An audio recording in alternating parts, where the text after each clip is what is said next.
Hi, my name's Costas. And I'm Chris. Welcome to this week's episode of the weekly magazine.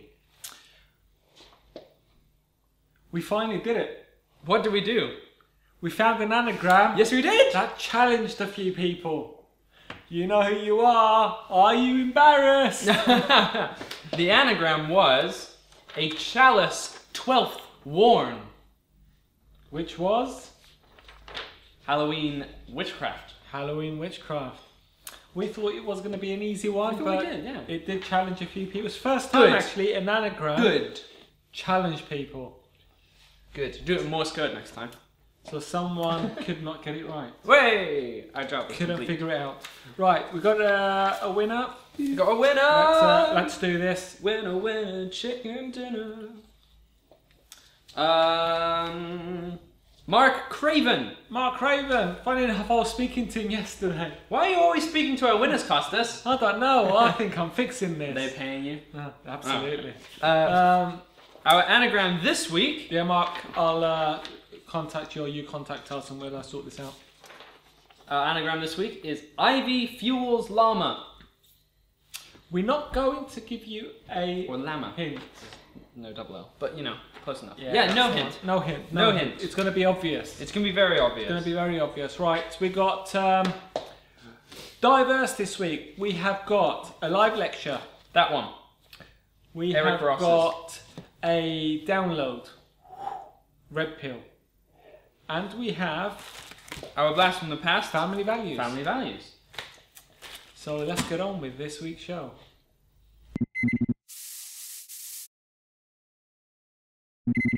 Our first once over this week is At the Table Experience Lecture by Eric Ross, or the Eric Ross Experience at the Table Lecture. We show a performance Chris did to Don earlier. Don, don, don. And we'll come back and discuss it. Don! Hi there. Hi there. We have 2 packs of cards. We have a red pack, which you have choices in, and you have a blue pack. Same thing. With choices. With choices. Okay. This is entirely up to you. Would you like the blue pack or would you like the red pack of cards? Fiery red pack. The fiery red pack. So hold those for me. Perfect. And you're going to do exactly as I do. We're going to turn, face the camera. Yes, we're put these behind your back. Yes. Find a card in the middle. Turn it face up and put it on the top of the pack. Okay. Onto the pack. Yes. Okay. And then cut the pack somewhere in the middle. In the middle. Okay. Yeah. Bring the cards forward. So complete the cut, yeah? Complete the cut, yes. Perfect. I'm going to swap. You have mine. And I'm going to spread through and find which card you turned over, which was the 10 of spades. Okay. Right? Spread through, find out which card I turned over. 10 of spades. Bring it up here so we can see. The 10 of spades. No, not only that. Ready? This is where the magic happens. Whoa! Hey! Oh, wow. Magic. Yeah. I told you you'd like it. I did. So do you guys. You've just seen one of the tricks that is on this live lecture, and it is the election trick. And it's called election because America's red and blue, Democrats and Republicans. Just so you know. That's the one. A good old American would know that. Ah, yes. In fact, the rest of the world should know that as well. Yes, general knowledge. What they're doing now, since we've got over 65 million viewers, you know, the majority of... That's a hint for everyone, by the way. Viewership, man. That's actually a really nice effect. It is it's a nice trick. It's a sort of a... Well, it is. It's an impromptu, really classic, quick trick. Absolutely. You can set up at any point. If you, we're toying with the idea, do we demonstrate this or don't we? Because we've got a project coming out, and if you like that effect... You'll definitely like this one. You definitely like this project that we are bringing out early next year. However, this DVD again is another great At the Table live lecture. Yes. There's a few tricks on this, not as many as the previous ones we... No, that's true. But they do talk a lot about a lot of stuff. about about the process of creating tricks and people's history. There's a great version of Michael Mar's Little Hand. There is. It's very cool. It's not using the same way as the Michael Mar version. No, it's really good. It's a clever idea. Really nice. And I have a phobia of the thing they use in this anyway. So if you like that, if you do have a little hand and stuff, it's worth getting this at the Table Live lecture just for this trick alone. It's really nice. Yes. And there's another great item on there. It's an exploding bottle. Yeah, well, it's a self-imploding bottle, really. Which was interesting. Yeah. Great principle. It's a very simple principle. Yeah. Science. Yeah, there's none of this chemical stuff, which is even more interesting. Yes, absolutely. So, so no, it's great. It's great. He's a very Eric Ross is a very laid-back performer. He's very laid back, and in some way it's quite refreshing to see someone be so cool and collected about magic. No, it's absolutely, and also if you know Eric Ross and you know some of his releases, he's released a couple of X-rated tricks as well, which was quite interesting. 18 plus. It's like he's got his version of the Ding Dong trick and some other 18 and over tricks. Anyway, don't stop that. But talking about 18 and over tricks, completely different. Ooh, yes! I was editing Sin. Yes! It's our first 18 and over trick. It is. Well worth it though. It will be interesting. But anyway, let's go back to this. What more can you say? It's a great lecture. It's still the same length as the other lectures. They do a lot of talking about process and psychology. And stuff Gregory like that. Wilson doesn't stop talking. So if you like Gregory Wilson's voice, buy this. You're going to really love it. No, I enjoyed this quite a lot. It's great. I enjoyed watching this. I didn't actually watch all of it. I watched the tricks and the various bits of the others, and they're really good. I did like it, and I did like the card trick. I like that kind of stuff. Yes. As you know, we already do have a trick that does something on those lines. Fairly similar. You know. So no, it's really good, and it's another great at the table live lecture. Highly recommended.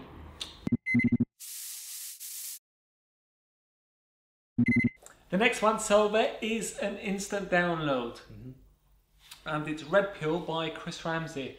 Let's watch a performance we did earlier, and we'll come back and discuss it. Don Costas. Hi there. Hi. It's like having the gang together. Look at this. This is great. Here. We're all here. Yeah. I have a sealed pack of cards. Yeah. Now, most people are not familiar with a sealed pack of cards. So first of all, there are two things you need to know about a deck of cards. There's a seal that goes all the way around, and if that has been tampered with, the deck's been opened. Yeah. And there's also a seal in the actual card box itself, and if that hasn't been tampered with, obviously the deck has been opened. If you put your hand out just like that, brilliant. Put that there, put your other hand on top, and turn your hands upside down. Brilliant. I also have a blue pack of cards, and will you just take any one of those out that you like? Yeah. Have a look at it, remember it, do not forget it. Yeah, put it back. Perfect. I'm going to put that there. Now, one of my favourite films is The Matrix. I'm going to quote Morpheus with this. After this, there is no turning back. My hero. Take the blue pill. The story ends. You wake up in your bed and believe whatever you want to believe. Take the red pill. You stay in Wonderland, and we see, and I show you how deep the rabbit hole goes. Almost forgot the quote then.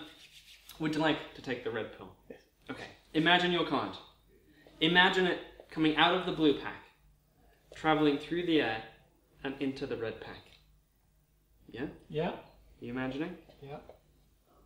Now, wouldn't this be weird? What I'd like you to do, Don, is just lift your hand up, just like that.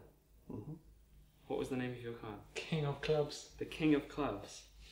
Oh. And there it is, just like that, sealed inside.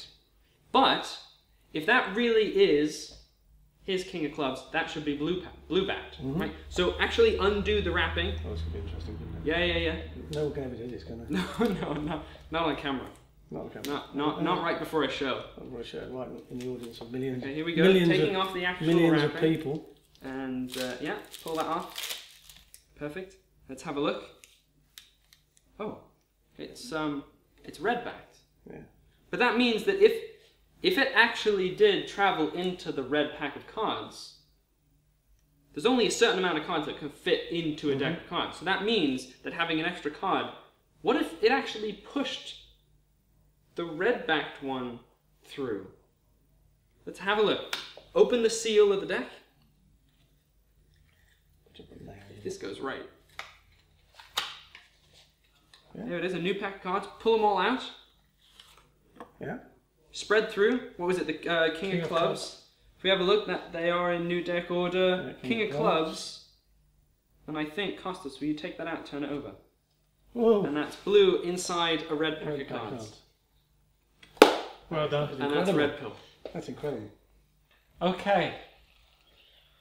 I have to confess. What do you have to confess, Costas? Well, you know, we see Chris Ramsey. He does Murphy's trick reviews on all bases and all that kind of stuff. And he likes to have a bit of a joke, crack a few jokes. So when he releases a trick, you're thinking, okay, well, what's this going to be like? You know, what's it going to be like? And you watch it and you think, okay, Chris. Props to you, man. Props yeah, to absolutely. You. Actually, this is a fantastic, fantastic trick. Product. The one that I did is the red pill version. There's another version which is more psychological and whatnot. I didn't have the time to sort of get into the in-depth bit of what you'd have to do with the spectator and all that, and I just figured it'd be better to do a performance than not do one. Both are strong. Well, what you saw. It's very easy to do. It's very easy to do. Very easy to do. The effect is very easy to do. The setup takes a long time. We're going to get to the setup in a bit. Okay. But one of the things I really like about this is I love gimmicks. Yes. And I can vouch for that. I like the way people take gimmicks and create gimmicks and utilize them in a very interesting way. Yes, creative way. And this actually surprised me. Because the gimmick itself, we're trying not to say too much. The gimmick you make or the gimmick you receive in a physical copy one is okay, it's nothing revolutionary, but taking that gimmick and using it and setting it up in a very, very unique way creates a complete miracle. Yeah. The setup is interesting in itself. I did the setup. You got Costas watched me for about half an hour struggle with it. That is just due to the fact that it was the first one I made. You gotta be hardcore, and what I mean by that is you need to make a gimmick for every trick you perform, every time you perform this trick. Yes. Actually, you don't need to make the actual gimmick. It's the setup it's you need to do. It's the setup of the second half of the trick. Yeah. So every deck needs to be set up in a certain way. Yeah. What the spectator is left with, that's what you have to set up. And but saying that, you did get the second part of the gimmick process correct first time. I did, and I even showed it to Costas and said, "What do you think?" Because it was my first one. And it looked perfect. It was perfect. So, and that's down to Chris's excellent instructions because I had it playing while I was doing it step by step. So I can talk like Chris now. I think the amount of times I heard his voice. You can make loads of them by watching the TV and sitting there and making these up. And as Chris mentioned on the explanation, he's got a few of these already set up, so he's never he in a makes situation 5 or so. He where, makes sure he's got plenty. Yeah, so he's never in a situation where he hasn't got any already made up, and it is really visual. It's really visual. When you find out the explanation, you find out what you need to make and how you put it all together and stuff. You do question yourself to a certain degree of, okay, is this really going to work? Is it going to be this deceptive? And you realise it's much more deceptive than what you It expect. is. So don't be fooled by us talking about like the setup being a long thing. It is well worth it. It is well worth it. Well, there's a lot of tricks that involve some form of setup, and there's a lot of tricks that, in order to create miracles, effectively you need to create a gimmick for each one. Yeah, and it's that thing of we have to be the 5 or 6 steps in front of the audience already. So they obviously don't see the setup, but we have to be that far ahead of them. And how further back you go, obviously there's more setup. So, and I like the aspect of it being a sort of lengthy setup to a certain degree, because it gets you in a position where you don't want to perform it that many times in the same night. Yeah, and it makes it special. Yeah, and it makes it special. So you perform it once and you kill with it. Yeah, like I think I'm going to use this because of how much I'm quite passionate about this. I love the other version, which I will spend time learning and whatnot. And I can imagine doing it for like a corporate gig and doing it as a solidifier ending for the executive or whatnot. That's like, it's a powerful trick that you can leave someone with a souvenir, which is a beautiful piece of magic. No, absolutely. I can see it really working, because you do show them that the cellophane is intact. Yes. They see the cellophane to be intact. The seal is not broken. And the spectator, yeah, they might not know much about magic tricks or cards itself, but they do appreciate, they do understand and comprehend when a deck of cards is sealed. Yes. So, you know, because everyone's gone through the process of opening a pack of cards. Even the cheap pack of cards from, you know, you can buy 3 from the 99p shop, for example, and they all sealed in the same way. Yeah. So, you know, everyone's familiar with it, and everyone knows that it's an impossible task to undo. Once you undo the wrapping, you can't put it back on. No, you can't, and everyone knows that. And I think loads of people even get frustrated because they can't take the cellophane off a pack of cards in like properly, one piece or whatever. Yeah, without getting an X-Acto knife or a Stanley knife. It's a very strong visual effect, and we're talking about the instant download for a reason, because there is a setup involved. Yeah. And the gimmick you receive in the physical version, you can actually make up yourself. Yeah, I made it up. In fact, the one that we use is made up by ourselves. Yes, yeah, because yeah, that's all I'm going to say. And it took not even 30 seconds. No. In fact, it wouldn't take you 15 seconds to make it. No. So, you know, get the download, you've got everything you need, and you can perform it. You can perform it. And it's a fantastic effect. I don't know. I'm definitely going to have a go at this. I'm intrigued to actually. I know I've seen you perform it to someone yesterday, just out of practice. Yep. And you performed it to me and Don earlier. Yep. And I could see how visual it is, and I want to have a go myself and just have that satisfaction of really fun with someone. And once you make it all up, it's quite a beautiful little. It's almost like cards in a bottle. You know, and it's a beautiful piece of thing that you can look at and you go, "Oh, I've just created what's gonna blow someone's mind." Do you know what the interesting thing about this particular trick is? Is that it's not that sophisticated if you think about it. You know, but the gimmick you have to make up, the way you set everything up, and it gets such a strong reaction.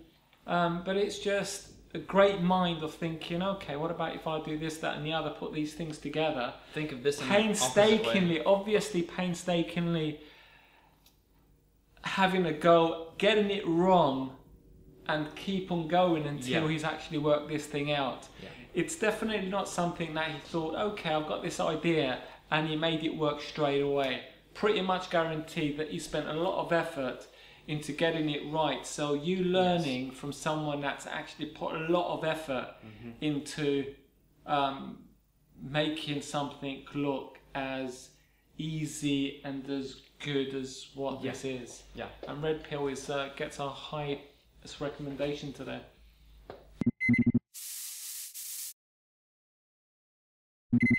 We had a question and answer rolling for a couple of weeks. We've actually got the answers this week. Way! And the question was, what do you do or say when a spectator asks to shuffle your deck, stacked or not, and you don't want them to?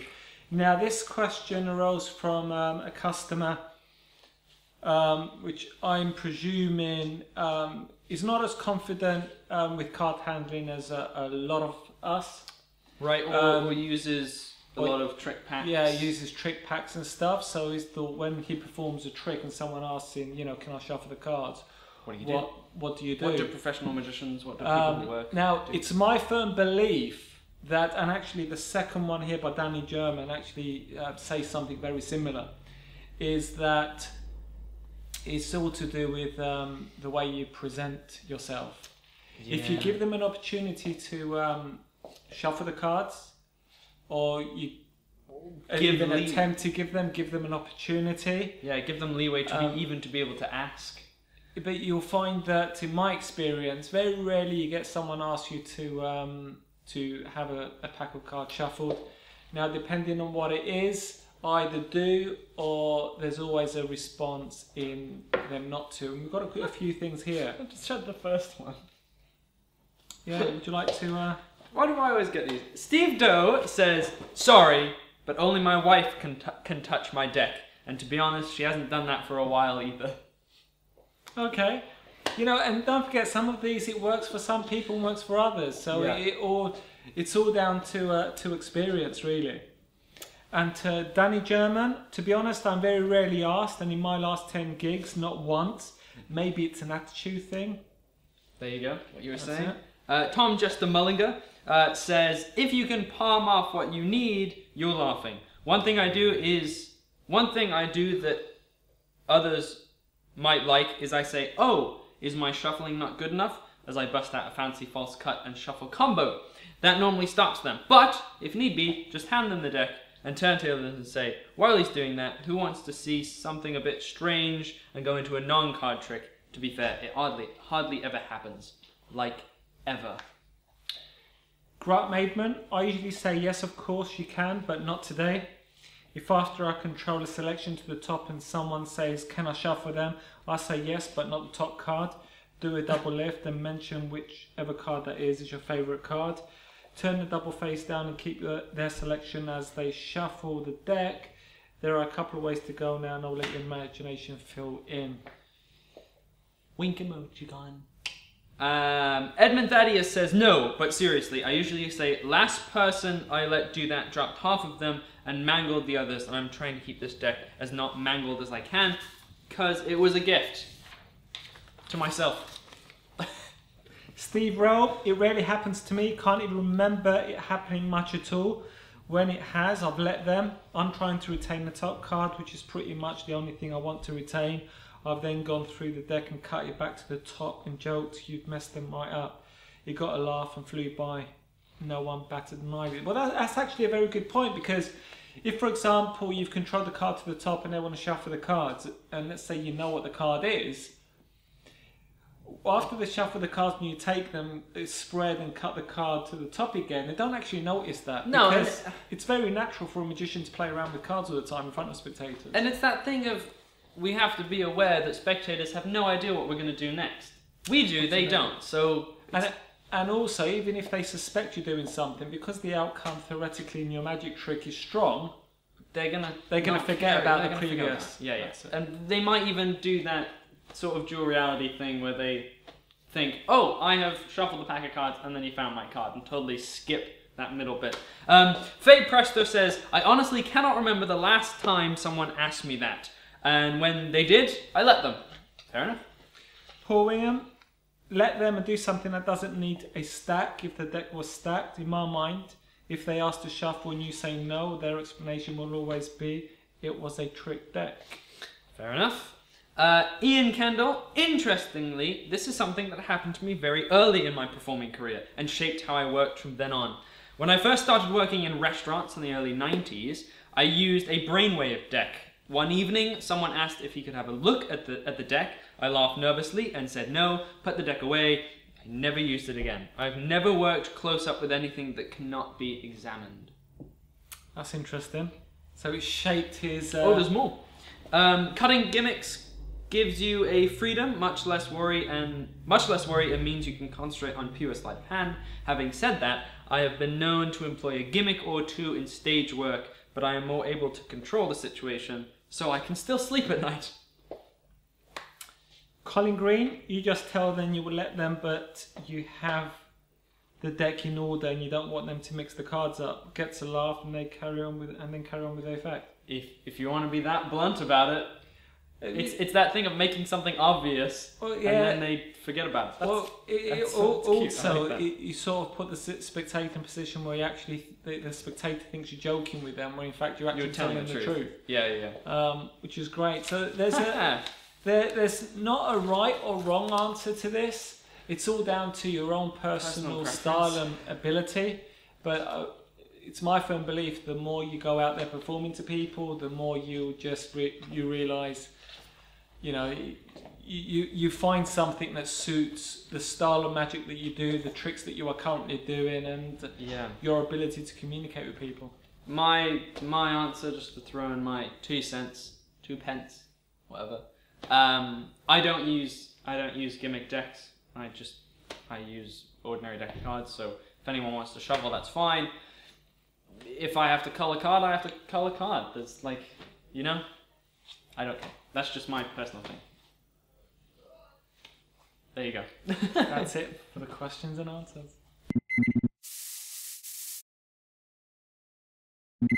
Our blast from the past this week is Magic Boxes is apostrophe S, family values. Let's have a look at a performance I did earlier and have a talk about it afterwards. I'm going to tell you a story about my uncle. Okay. My uncle. I have a photo of him, actually, in my wallet. Look. There he is. There he is. Yeah. With my aunt. Yeah. We're going to leave him hanging out right there so we can see him. We'll come back to him in a minute. I have a pack of cards, a very special pack of cards, because each one of these cards has a name on it. Right? Each a different name, and each a different card, and so forth and so forth. Now, I'm going to have you pick a card and a name, but I don't want you having each of them to influence each other. I'll tell you what I mean. We're going to deal down, pay no attention to the names, right? I just say stop. Just say stop when you feel right on a card. Don't pay attention to the names. Don't let them influence you. Stop. Right there? Yeah. Yep. You can put him off to one side, and we're going to do the same thing with a card, but with a name. Yeah. So pay no attention to the value or the suit. Yeah. So whenever you like. Stop. Right there? Yeah. That one? Yeah. Brilliant. These go over to one side. Deck out the way. Here's the interesting thing. First of all, let's see what card you picked. Turn it over. 5 of clubs. 5 of clubs. Fair enough. Yeah. Let's see what name you picked. Percy. Percy. 5 of clubs and Percy. Here's the interesting thing. My uncle loved magic. Absolutely loved magic. To the point where whenever he would take a photo, he would always bring a pack of cards with him. If you actually have a look, he's holding one card. Which and it is the 5 of clubs. There's one thing I didn't tell you about this story. It's my uncle's name. If you turn the photo upside down, it says... Much love, Uncle Percy. Uncle Percy. Now you've just seen the performance of Family Values. What did you think, Costas? I like these type of effects. It's they get really strong reactions. They do. It's very simple, straight to the point. It's well done. I like the element of the picture. Yes. That enhances this type of effect for me. It does, yeah. And it gives a reason of why you're doing a card trick as well. Yeah, absolutely. Because instead of the picture, you could have had a plain card in a wallet or an envelope with a prediction. On either side. But it's not as strong as a little picture that's there, but they can't see the card being held and stuff. Right. And it's very easy to do. It's very easy to do. You get everything you actually need for this effect. You even get the pack of cards for this amount of money. Easy to set up, And if there's only one thing you can do with this deck once it's set up. That's true. But you know, you're not going to perform the same trick to the same person. So usual one deck trick stuff that you're all aware of. It's a great routine. It is a great routine. It's a great product. It's what you saw it was. And if you like this type of stuff, if you like self-working stuff, it is self-working. You cannot get this trick wrong. You can't get it wrong. No. It looks so good and so fair. Even Don likes it. You know, he's doing this because, you know, that's his type of a trick. But then again, Don can possibly get this wrong. No, I'm only joking. Never. No, I mean, the only thing is the writer's cramp at the end. After setting it up, that's the only thing. Oh, once you set it up, it's all done. Set up. Yeah. It's a great effect. It's Family Values by Magic Box. Fantastic product. I really like it. In fact, it's one of our demoers. I've actually got the one for myself because I just collect this kind of stuff. It's great. I just like this duo. It's a great idea. Prediction process thing, which is great. Highly recommended.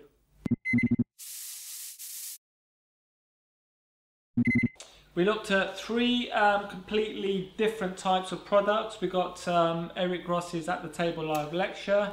Red Pill. Pill. We got Red Pill by Chris Ramsey. And our blast from the past was Magic Box Family Values. 3 great different products. What else? We've got the anagram, which is... The anagram is Ivy Fuels Llama. We've got loads of things happening with editing. We're very busy. We're trying to get ahead of ourselves. Well, we're editing Sin at the moment. Hey! Which is going to be an interesting one. And we've finished editing a couple of others. Next week we should hopefully show you the official trailer for Scarlet Monty. Oh yes. One of my personal favourite packet which tricks. is a nice little packet trick. And until next week, let's get back to work.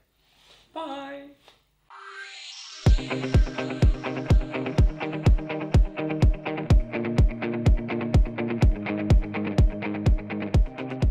Danny Weiser has come up with an effect that lets you repair your deck in a blink of an eye.